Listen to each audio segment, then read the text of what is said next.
Yes, you've got it. May 1, 2019 by Anna von Reitz. I just answered a question for a reader, which was echoed by another reader, and I am just taking a moment to affirm that yes, the different capacities in which the single legislatures act do result in different forms of law, and you do have to be able to tell the difference if you are to know which laws are meant to apply to you and which are laws for foreign government workers.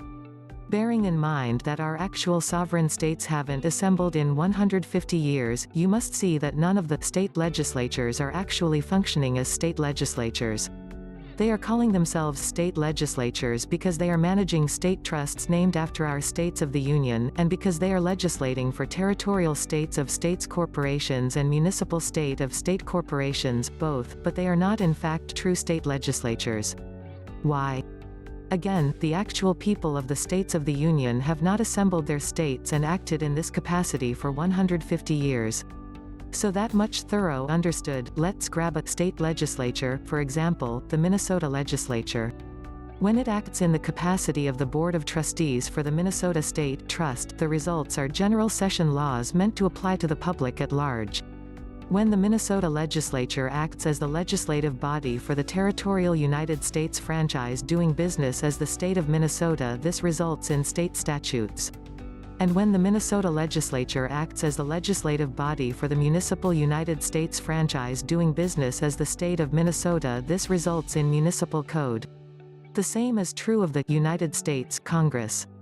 Acts that are enrolled and published in the Federal Record are public laws of the federal United States, known as United States statutes at large. Everything else is either a territorial title or a municipal code. Last I checked, only about 8% of the laws passed by the Congress are public laws that affect Americans in some context related to their constitutional duties. Everything else is aimed at and supposed to apply to nobody but federal government employees and dependents. Unfortunately, they have worked things around via the misuse and abuse of commercial contracting practices to claim that we are all federal government employees and dependents and therefore subject to every whim their lordships desire.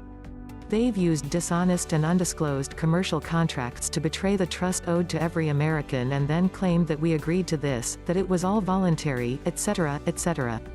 To say that we need a house cleaning in D.C., or even a draining of the swamp, is an understatement.